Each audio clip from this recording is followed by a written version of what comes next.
తెలంగాణ రాజకీయాల్లో విషాదం చోటు చేసుకుంది. BRS party MLA Hyderabad Jubilee Hills నియోజకవర్గం నుంచి బీఆర్ఎస్ పార్టీ తరపున ప్రాతినిధ్యం వహించిన ఎమ్మెల్యే మాగంటి గోపీనాథ్ కన్నుమూశారు. దీర్ఘకాలంగా మూత్రపిండాల సంబంధిత వ్యాధితో బాధపడుతున్న ఆయన గురువారం అకస్మాత్తుగా గుండెపోటుకు గురయ్యారు. చికిత్స నిమిత్తం హుటాహుటిన గచ్చిబౌలిలోని ప్రముఖ ఏఐజీ ఆసుపత్రికి తరలించగా గత 3 రోజులుగా అక్కడ చికిత్స పొందుతున్న ఆయన ఇవాళ ఉదయం కన్నుమూశారు. చికిత్సకు ఆయన శరీరం ఏమాత్రం స్పందించకపోవడంతో ఆసుపత్రిలోనే ఆయన తుదిశ్వాస విడిచారు. ఆయన మరణ వార్త బీఆర్ఎస్ శ్రేణుల్లో, నియోజకవర్గ ప్రజల్లో తీవ్ర విషాదాన్ని అయితే నింపింది. మాగంటి గోపీనాథ్ గత కొన్ని నెలలుగా అనారోగ్య సమస్యలతో తీవ్రంగా బాధపడుతున్నారు. వైద్య పరీక్షల్లో ఆయనకు మూత్రపిండాలు పూర్తిగా పనిచేయడం లేదని నిర్ధారణ అయ్యింది. అప్పటి నుంచి ఆయన నిరంతరం వైద్య చికిత్సలు తీసుకుంటున్నారు.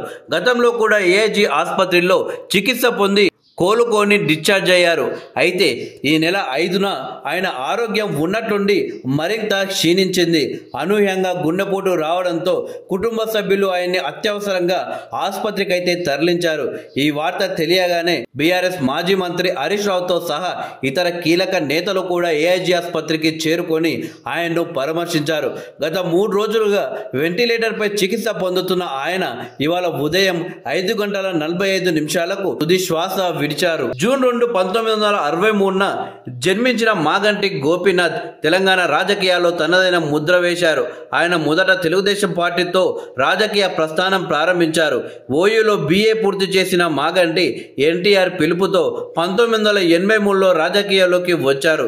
తెలుగు యువత అధ్యక్షుడిగా, హుడై డైరెక్టర్గా, హైదరాబాద్ టీడీపీ అధ్యక్షుడిగా కూడా పనిచేశారు. 2014లో తొలిసారిగా టీడీపీ తరపున జూబ్లీహిల్స్ ఎమ్మెల్యేగా విజయం సాధించారు. ఆ తర్వాత టీఆర్ఎస్ లో చేరారు. జూబ్లీహిల్స్ శాసనసభ నియోజకవర్గం నుంచి ఆయన మొత్తంగా 3 సార్లు ఎమ్మెల్యేగా విజయం సాధించి ప్రజల మన్ననలు పొందారు.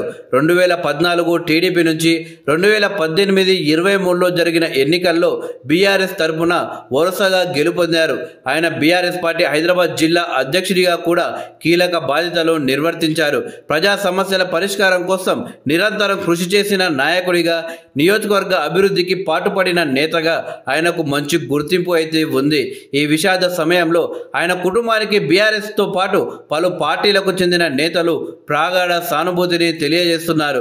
ఆయన మృతితో జూబ్లీహిల్స్ నియోజకవర్గంలో ఉప ఎన్నిక అనివార్యం కానుంది.